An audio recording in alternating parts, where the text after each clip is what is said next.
Dr. Kevin to give us a little bit of brief into the topic that he's been picked to share with us today. Thank you very much, Elvis. When Rodrigue called and said he wanted us to talk about our forced divorce, I asked him what was the topic, and he said healing our community. Does that mean we're sick? So is it healing our community or?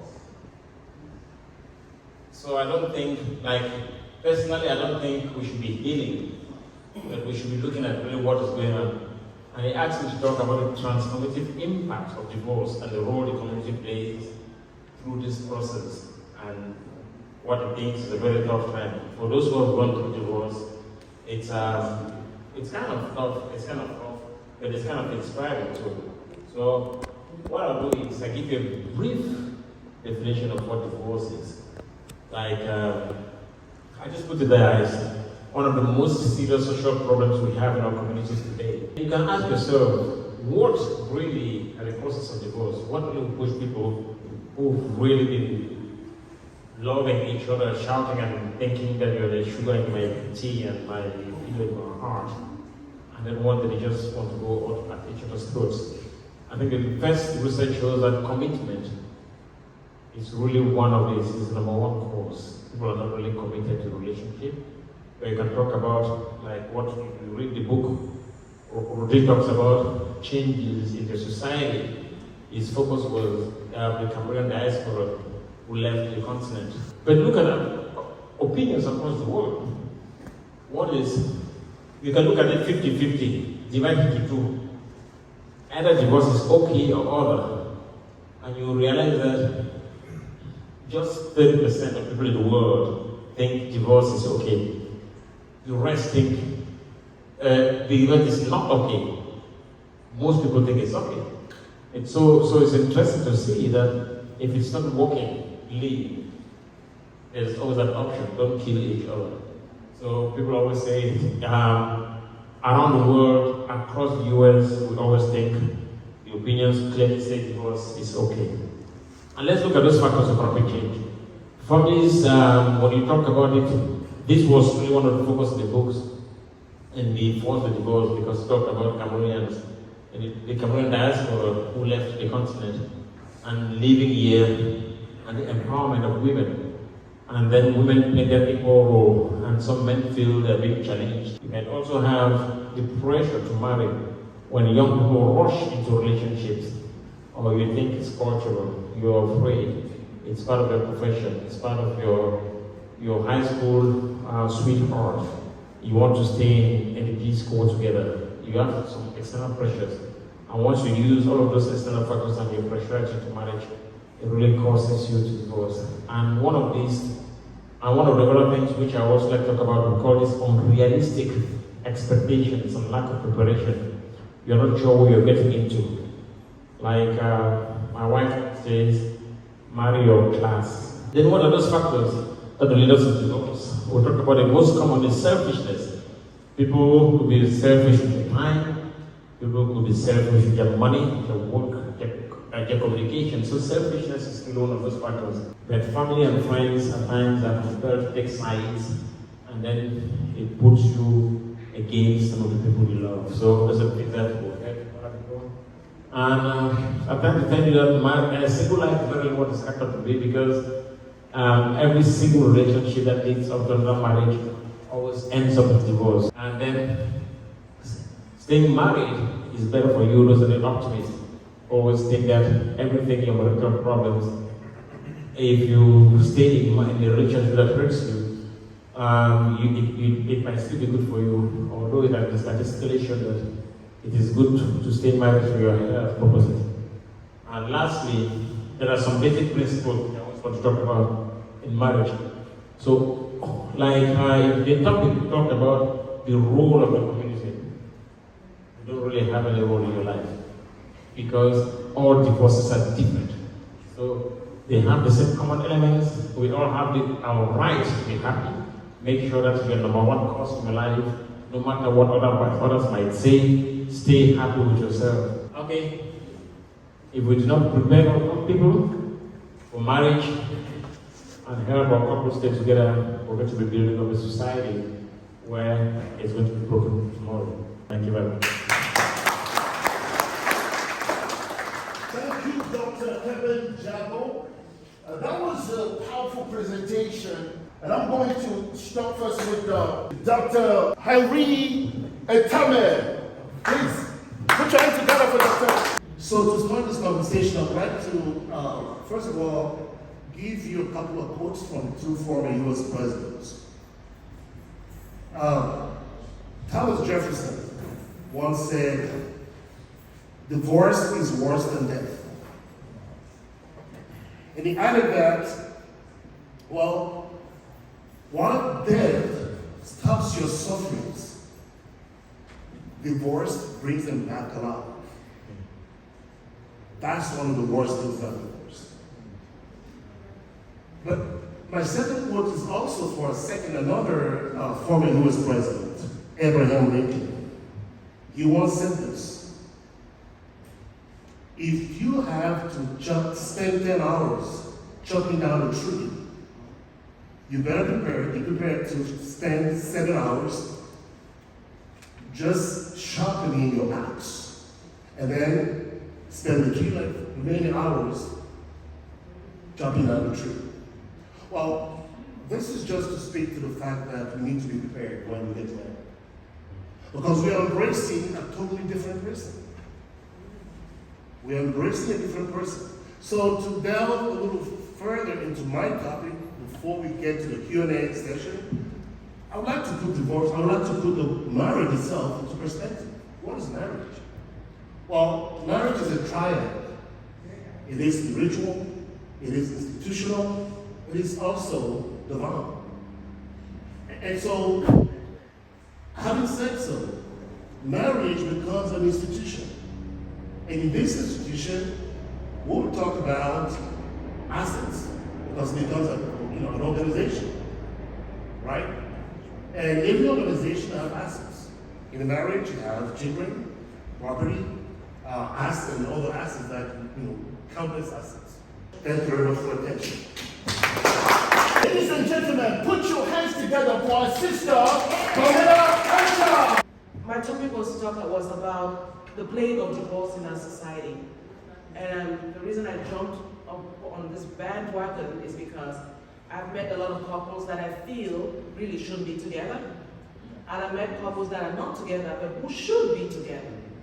So as much as we talk about divorce and are forced to divorce, and I'm glad that the topic is to arouse curiosity, I'd rather be finding out who's a candidate for divorce and who is not. Let's not make the single life look like it's all that good. And marriage is also not all that good. It just depends, right, from what lens you're coming from. And so I would rather us try as much as possible to build relationships to a place where they're mature enough in order to sustain a loving and fulfilling life, rather than build relationships and rush because I'm a certain age, I need to get married, or I'm a female, being single is a bad thing, or marriage is some certificate of excellence. I would rather us get into relationships because we genuinely met someone, found friendship, and want to build upon that friendship. I don't want to go beyond the skirt. I want to leave it at that and have us ponder who is ripe for divorce, who's divorced that should not be divorced, and who is married that should not be married. And let's think about those aspects, because it's not for everyone. Divorce is not for everyone, and marriage is not for everyone. Thank you, Miss Dr. Agua. Good evening, everyone, and thank you for taking the time to be here. So I'm here to particularly tackle the topic of what religion teaches us about marriage and divorce. So let's just do a quick vote. Show of hands if you are married. Okay, show of hands, keep your hands up if you are married in a religious setting. Okay, so the reason why I say religious, I want to assume that some of you may be Catholic, maybe, Pentecostal. Presbyterian, right? Some of you, but I am a Christian, so I'm speaking from the Christian perspective. So it is my hope that through this interaction, we can look at what Christianity particularly is talking about marriage, right? So in every level of religion, there's some moral aspect and guidelines that religion uses to house the institution of marriage. For example, in Christianity, we have one man, one wife, right? And it's been that way for a long time. One can argue in the biblical scriptures that there was a polygamous or polygamic view of marriage, but in today's day and age, it's safe to say, especially in this country, that marriage is one man, one woman. So I'm hoping that through this conversation, I can share some perspectives I picked up along the way, as in my exposure to great mentors in my personal marriage and other people that have been around, that we can dissect how religion plays an important role in marriage. Is that okay? All right, that's it. Okay, sure. Thank you. Right. Ladies and gentlemen, Dr. Escobar, please. Thank you so much, Rodrigue. Well, what qualifies me to be here? As I was telling my friend here, I was married for 25 years. I know. And we met our respective wives. As a matter of fact, we used to have gatherings in our homes, right? And I have 3 beautiful girls. But I want to go ahead and start by saying this. Every time I walk into the classroom, I always ask my students, what do you want from this classroom? Okay? First of all, you have to know. You know the information you know about divorce. What do you understand about divorce? How do you evaluate divorce? And whatever you take from here, how will you apply that? I think that's important, okay? And also the other question that I have for you guys is, what is the most valuable asset you have in your marriage or even after divorce? Anything, anyone. Of course, some of you probably say, my money. My kids. Your kids, very good. What else? Love, okay? So, see, that is the important thing to keep in mind as the kids. And I'm trying to open my phone because I know that I'm supposed to stay within 2 minutes, correct? I don't want to go ahead and go into a long skirt. So, I stand before you today to shed light on a pressing issue that strikes at the core of our society. And that is parental alienation. A lot of us are not aware of what parental alienation. I sure wasn't. I didn't even know what parental alienation was. But let's begin with the stark statistic. Nearly 1 in every 3 children of divorced parents experience parental alienation. So, why does it matter? Well, because the mental and emotional well-being of our children, the future generation, hangs in the balance. Allow me to share my own personal story. The only victims here sometimes is our children. Thank you. Thank you. All right, ladies and gentlemen, we've heard the opening salvo of each panelist today. Dr. Kevin Jawa talked about the transformative impact of divorce and the role of the community during tough times. Dr. Henry Sami Etame talked about how to hold marriage together in the midst of struggle. Dr. Mario talked about the impact of divorce on our family and especially on our children. And then Ms. Pamela Ancha, the voice of Immigrant Magazine, we need to remind her, talked about the actually love, because our topic was the divorce as a plague in our community. But she kind of did a little bit of innuendo there and talked about love rather. And then Dr. Aitor talked about the impact of religion, how religion teaches us about marriage and divorce. And of course, we've heard about our own Dr. Rodrigue Yonga, who's written the book, The Force of Divorce, La Force de Divorce. The question we always ask is, why La Force de Divorce? Dr. Rodrigue Yonga, please. Thank you, Elvis. Why La Force de Divorce? I think that was part of my preliminary speech, which is, divorce is very rampant in our community, and we don't want to talk about it, but we should be talking about it. There is no perfect marriage, and why La Force de Divorce? What causes divorce in our community? Why divorce? Why the rate of divorce is so high in our community? First of all, we are immigrants coming from a culture that is different from the culture we come into. So that difficulty of adjusting into the new culture is the primary cause of divorce.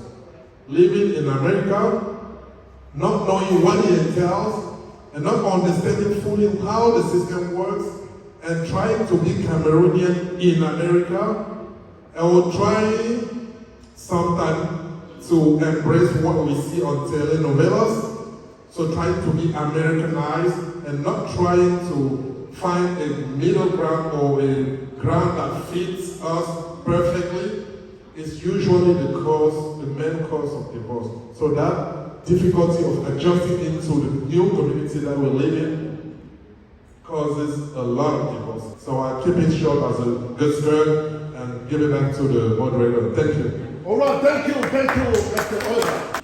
Yeah, I like the word empowering the community. But as an African, we always find out about stuff when it's already too late. How do we empower our community that is hiding stuff from us? What tools can we put in place? Or are we going to have conferences so that people can learn stuff? Because people don't like to share their story.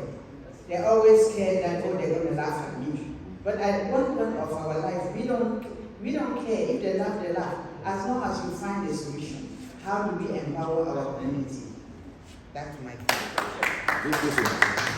Thank you, Madame Itame, without doctor, this one. So this question can be addressed to any parents. Yes, Dr. Escobar. That's a very good question. How do we empower the community? And I'm all about empowering the community, but I think one of the things we have to acknowledge is that sometimes we partake in shaming some of our members in the community. And when we are discussing these topics, we have to show empathy. And by showing empathy, we have to be active listeners, not passive listeners, right? Thank you, Dr. Escobar. Thank you. I can chime in on that. I'm not sure what her question is directed at, but if I understand very well from my perspective, what she's saying is, a lot of time, prevention is better than cure. We just talked about the impact of divorce on children, on our lives, our economy, the mental health. A lot of the time in our African community and the Cameroonian community in particular, what my sister is talking about is the fact, or I'm guessing is the fact that when couples are going through challenges, they hide. It's like a cancer, right? And they don't share with anybody. And stitch in time saves nine. It could be just something that if you share with a trusted couple, a real trusted friend, that will give you perspective. Because we are navigating different cultures. Some people were married here, some people were married in Cameroon before they got here. So if you're married in Cameroon before you got here, it's a different dynamic back home. And then you come here, it's a different set of rules. And then now you start to adjust. Now maybe your husband says, oh, you're becoming Americanized. And then, there's so many things going on. Sometimes you just need maybe a good ear. I think it's just very simple. It's like a computer. Garbage in, garbage out. So if you put love in your marriage, you get love for return. Commitment in your marriage, you get commitment in return. So just make sure that what you put in is what you're going to get out of it. Thank you. Yeah, I think what Mr. Thomas speaks to is the fact that people do not share the struggles they're going through. So I will explain this in terms of theory. We got a theory called the attribution theory, where people always tend to explain the reason for their success and failure. And a lot of people believe failure is shame. So a situation like a divorce, when people are going through it, who here has never broke up with a girlfriend or a boyfriend? Sometimes you don't want to tell your friends that, hey, this girl, she dumping me, or this boy is leaving me. So it's a shaming aspect of it, and people don't want to share that because they believe, they try to ask, is it my fault? Is it somebody else's fault? Also, the finger pointing, all of this. But we need to understand there are things that we cannot change. Thank you. Okay, I think what the question I was asked is, how can we get over the hump of bringing these conversations, these ugly conversations out? And this is where religion plays a role. Religion is a guideline. It gives us a guideline. And the scriptures, and I don't want to turn this into a sermon, but it says that if you have a problem, let your brother know. And or if you have a problem with someone, let them know you have a problem. And then seek the counsel of the wise. Seek the counsel of the wise, and they can give you some advice.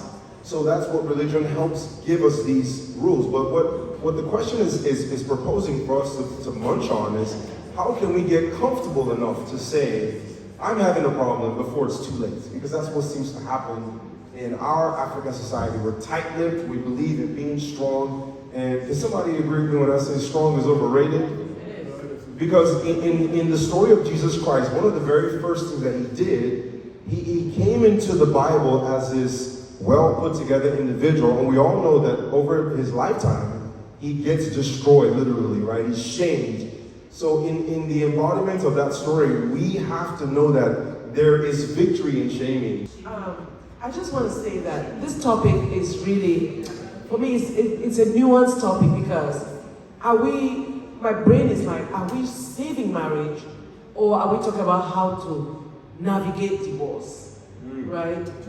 Yeah, so there are two aspects to it. So what I would rather propose, before the divorce, what are we going to do not to get divorced? Because we know that divorce is not as glorified as it should be.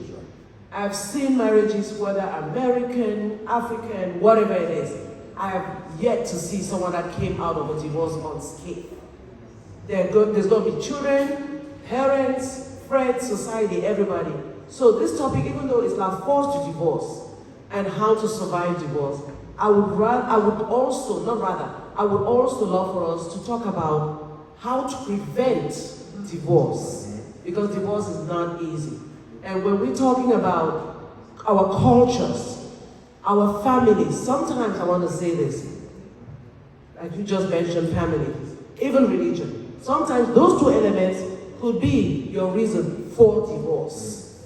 If your values are not in alignment, you will divorce. If the family setup is not in alignment, sometimes a couple is going through a rough time, and family aligns with one person in the marriage. The other person feels what? Alienated. Instead of family coming and saying, because when we marry the African culture, we marry family. We don't marry individuals. But then when there's a crisis, family takes side with their child, right? Sometimes you're going through a challenge in your marriage, and those of us that are married, we've probably experienced it one point or the other, where you're expecting somebody from the other side of the family to come to you and say, what is going on? But they'll talk to their child and hear his or her point of view. I implore us, if you have a brother or your sister that's married and they're going through a rough patch, you be the bigger person. Talk to that in-law of yours that's married to your brother or that's married to your sister and find out what is going on instead of just siding, because it creates alienation, resentment. Before you know it, the marriage that was a family marriage, there's a lonely person in the mix, and that's now trouble, and then leads to the children and everything else. All right, thank you. Yesterday. Keep it short. Let's not go to bed and wake up in the morning with same stance. That is it. Let's resolve everything there. That's what I've learned. I made mistake. We are not here to accusing who you did this, I did it. No. I made mistake. We all make mistake. You understand? So I think I've said what I wanted to say. One more thing. When I got this book, I read La Force de Divorce. So I thought about La Force de l'Expérience. You know what I'm talking about. I was like, what? But you explained it this evening to us, which is good. Because when I posted this on my social media, I had questions about Are you guys promoting divorce in the USA now?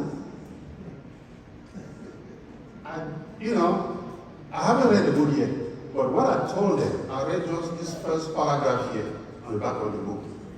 Ce livre audacieux et pointilleux, excuse me, moderator. Yeah, I know. Une conversation d'actualité sur le thème du divorce dans la communauté d'immigration camerounaise et aux États-Unis, son impact, ses causes, ses effets, ainsi que des suggestions de soutien et de solutions. That was powerful. But someone came back and said, no, how can you avoid the divorce? We are talking about, how to deal with it, but how can we avoid it? So know this, go to bed, fix everything there, wake up in the morning. You're dragging the skirt. You're dragging the skirt now. Okay. Thank you, brother. Thank you. But thank you. Thank you, Brother Donald. We've been in this community for very long. I met you here. This book, again, La Force de Divorce, the title, some people will read the title and not go through the book. And so the title might force some people to open the book and find out what it is about. So, if you open the book because the title compels you to do that, that's a good, I think that I'm meeting my goal. Because some, they say if you want to hide something from most people, put it in a book. Because they will not open it, they will never open it. So if the title can push you to go and open the book, then you are reading the book. And I'm happy for that. And I wanted to give a brief summary of go through the subtitle if you may, quickly, very quickly. So, influence et attente de la famille élargie au Cameroun, impact du malaise du divorce sur la communauté camerounaise aux États-Unis, comment mitiger le taux exponentiel du divorce au sein de la communauté camerounaise aux États-Unis, effets sociaux du taux élevé de divorce au sein de la communauté camerounaise aux États-Unis, effets psychologiques du taux élevé de divorce de la communauté au sein de... So the book talks about a lot, and I invite you to go beyond the title to discover the book. Thank you. Okay, how much is the book? Here's the thing. I like that question. It's to the point. How much is the book, Mr. Doctor? The book is $16 only. $16. Correct. Okay, thank you. Another question. We need a translated version. When do we get that? We don't know what you just said. When is the translation of The book is being translated as we're speaking. Thank you. That's good. I like that type of question. The translation of the paragraph you just read right now? What did you just read to us? Some of us don't understand. Yes, I did not read the paragraph. Actually, I was going through some subtitles in the book. And I know as a fact that Dr. Kevin can read the book to you where Donald advises us to read to solve problems in the bed. That would be the best place for you to get your translation. Thank you. So now, let's start with our favorite doctor. Dr. Etame, your closing remarks, please. All right, first of all, I'd like to once again thank Dr. Yonga for selecting me to be part of this conversation. I would also like to acknowledge all the panelists here for a wonderful conversation here. But also, I would like to thank every participant here, and I encourage you to purchase the book. It's a good read. Listen, I said earlier in the opening remarks that divorce is worse than death, but there are healthy divorces. But I also told Dr. Yonga that I don't want to be on his team. I don't want to experience divorce. I can foresee the destruction of the family. But just to be honest, divorce, marriage, these are behaviors. And what is a behavior? So behaviors follow a pattern of choices that are cognitive, that tend to minimize pain and maximize gain. When we feel in pain, we divorce. Feel good, we stay in the marriage. But within this realm, we have our personality, which is driven by two factors, ego and superego. Our ego is what makes us lose things. Our super ego is what makes us gain things. But, today, what I would like to say is that we need to conduct a constant needs assessment in our relationship. We need to renew.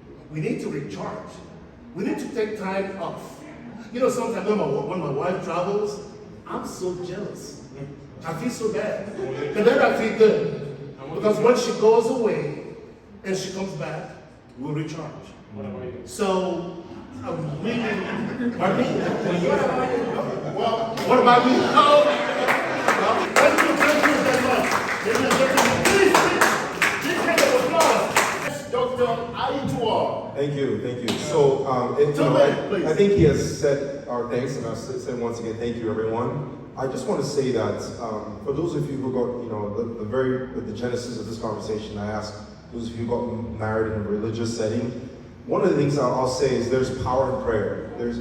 And the misunderstanding with prayer, people think prayer is asking God for something. No, prayer is envisioning the best possible scenario of every aspect of your life and holding on to that vision every single day. So I would advise everybody, define something. Say, I want to be the greatest husband ever.